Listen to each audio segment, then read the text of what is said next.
Ali Baba and the 40 Thieves.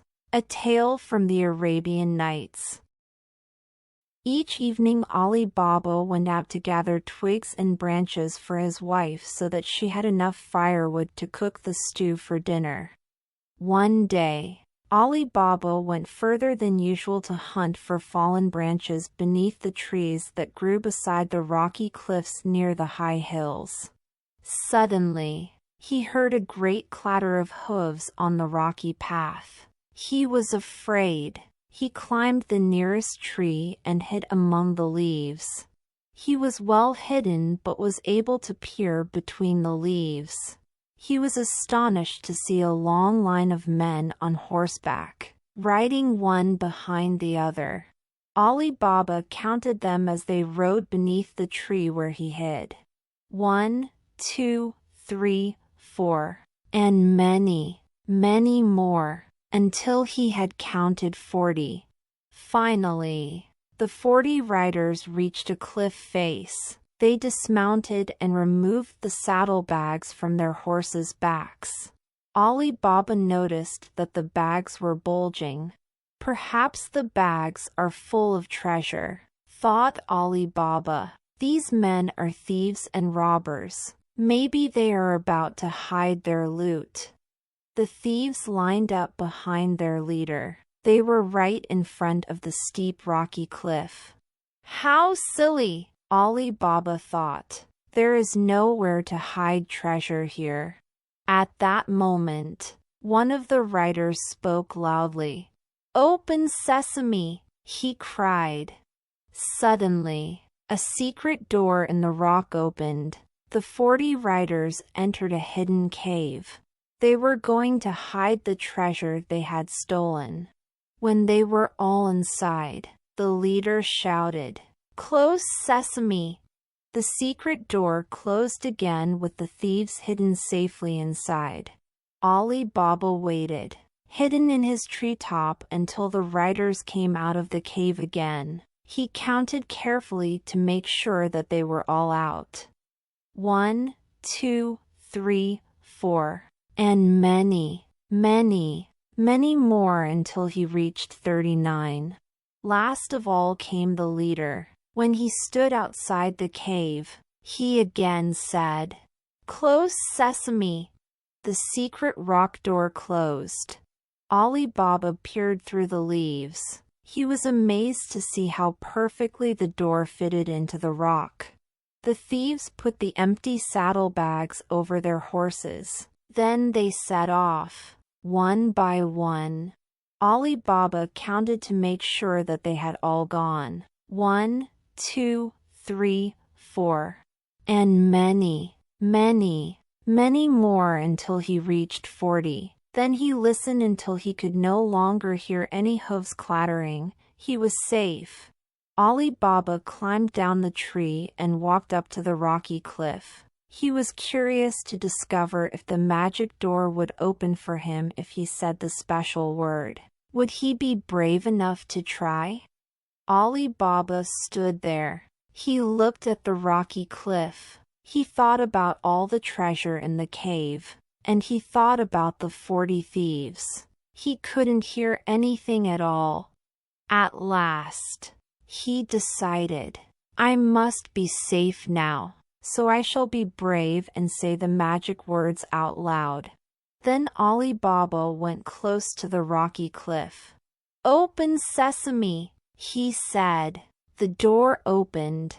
Ali Baba could see steps leading down. Little lamps of burning oil lit the stairway. He was just about to descend the steps when he remembered.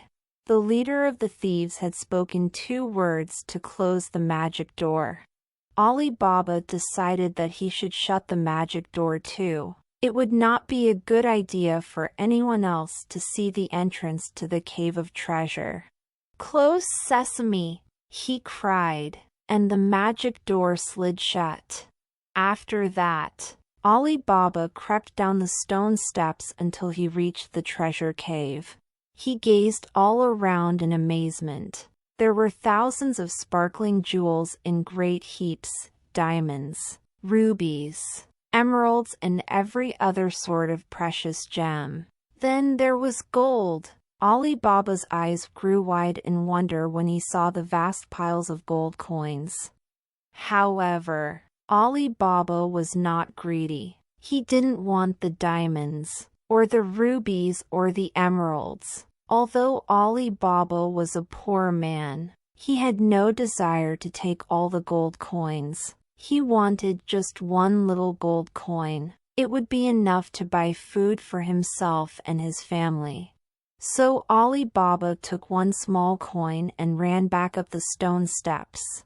At the top, he took a deep breath. "Open sesame!" he gasped.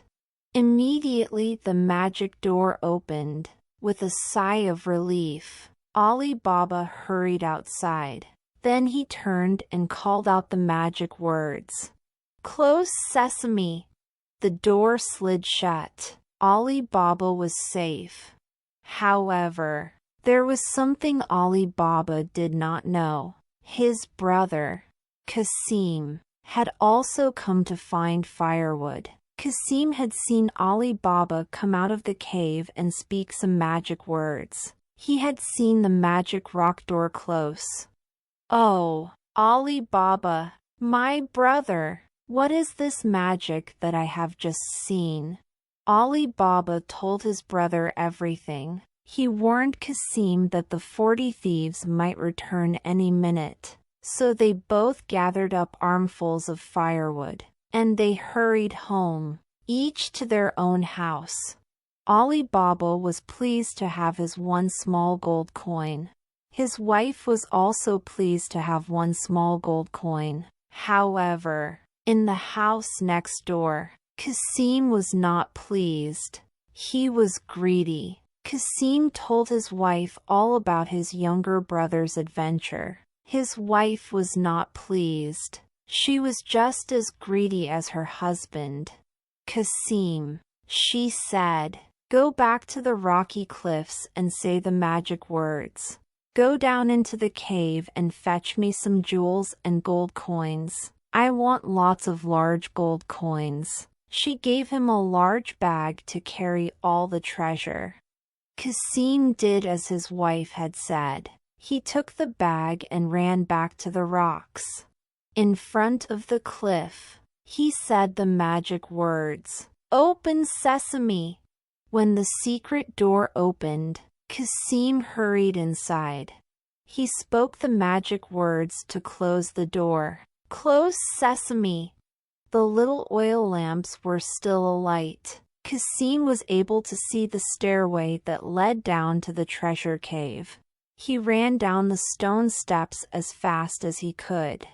When Kassim saw all the sparkling jewels and glistening gold, his eyes lit up with greed. He began stuffing gems and coins into his bag. It was soon filled to the brim. There was no room for any more treasure. Kassim became so excited that something dreadful happened. He forgot the magic words. Kassim ran up the stone steps and stood in front of the magic door. "Open, barley!" he cried. Nothing happened. "Open, oats!" Nothing happened. Kassim was worried. "I know it was something to eat," he said to himself. So he tried everything he could think of. "Open wheat, open rye, open pumpkin, open melon." At that moment, something even more dreadful happened. The magic door slid open, and there stood the thieves who had stolen the treasure. "Robbers!" squealed Kassim. Before he had time to count them, the leader pulled out his sword. He threatened Kassim with his sharp curved blade. The thieves' leader saw that Kassim's was bag bulging with their treasure. He poked his sword into Kassim, and the greedy man fell down, never to move again. That night Kassim's wife became worried when her husband didn't return home with any treasure. She went next door to Ali Baba. Ali Baba listened to her story, and he feared the worst. "I had better go and find him," he said to her. He was afraid that the thieves had found Kassim. Ali Baba took a lantern and went up into the Rocky Mountains to look for his brother. On the ground in front of the hidden cave lay Kassim's dead body. Ali Baba lifted his brother and carried him back home so that the family could bury him properly. The next day the thieves returned to their hidden cave with more treasure that they had stolen. The thieves' leader expected to see the lifeless body of the man he had killed, but it wasn't there. "Stop! Wait!" the leader cried. He bent down to study the ground, and he was able to see the tracks from where the body had been taken. "We must hide our treasure quickly," he cried out to the others. "I must follow these tracks. It seems as though someone else knows of our secret hiding place. Go home and sharpen your swords. Be ready for a fight tomorrow. Hire a large cart and a strong donkey. Buy 39 large olive oil jars that are big enough to hide inside. Make a hole in each lid so that you can get fresh air into the jar to breathe. Make sure everything is ready and then meet me here tomorrow at daybreak." While the 39 robbers did as he had said, their leader followed the tracks all the way to Ali Baba's house. "When I come back tomorrow," said the thief to himself, "I shall pretend to be a seller of fine quality olive oil. I shall park my cart of olive oil jars in this man's yard, and I'll go and knock on his door. When I shout, 'Olive oil,' my thieves will come rushing in with their swords drawn, ready for a fight." Little did the man know, Ali Baba's maid, Morgiana, had come quietly out of the back door of the house. She overheard every word that the man muttered to himself. He continued talking to himself. "In my cart, I shall have 39 olive oil jars. In each jar, I shall have a man armed with a sharp sword." The man gave an evil laugh. "When the man inside opens the door, he won't know what hit him." Morgiana crept back into the house to tell Ali Baba what she had overheard. She began by saying, "I have a plan," and then she told Ali Baba what her plan was.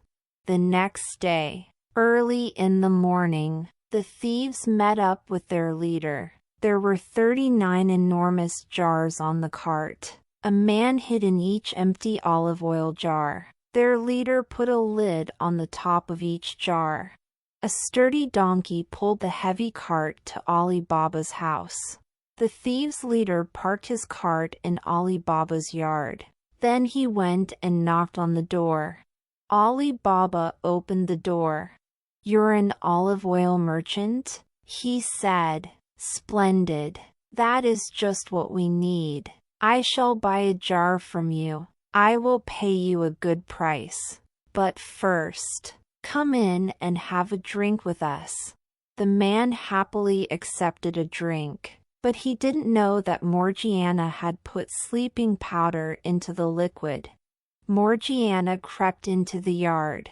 She was carrying a dish of soft cheese, and she used it to plug all the breathing holes in the jars. When the thieves had no more fresh air to breathe, they collapsed into the bottom of their jars. Morgiana then ran to the house of the village sheik. She knocked politely on the door and told her story as soon as she was taken inside.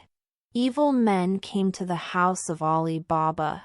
They came armed with sharp swords to kill him, but I have managed to trick them and trap them. They are the ones who have been robbing the travelers on the road to our village. They have been stealing from people in all the towns and villages near here.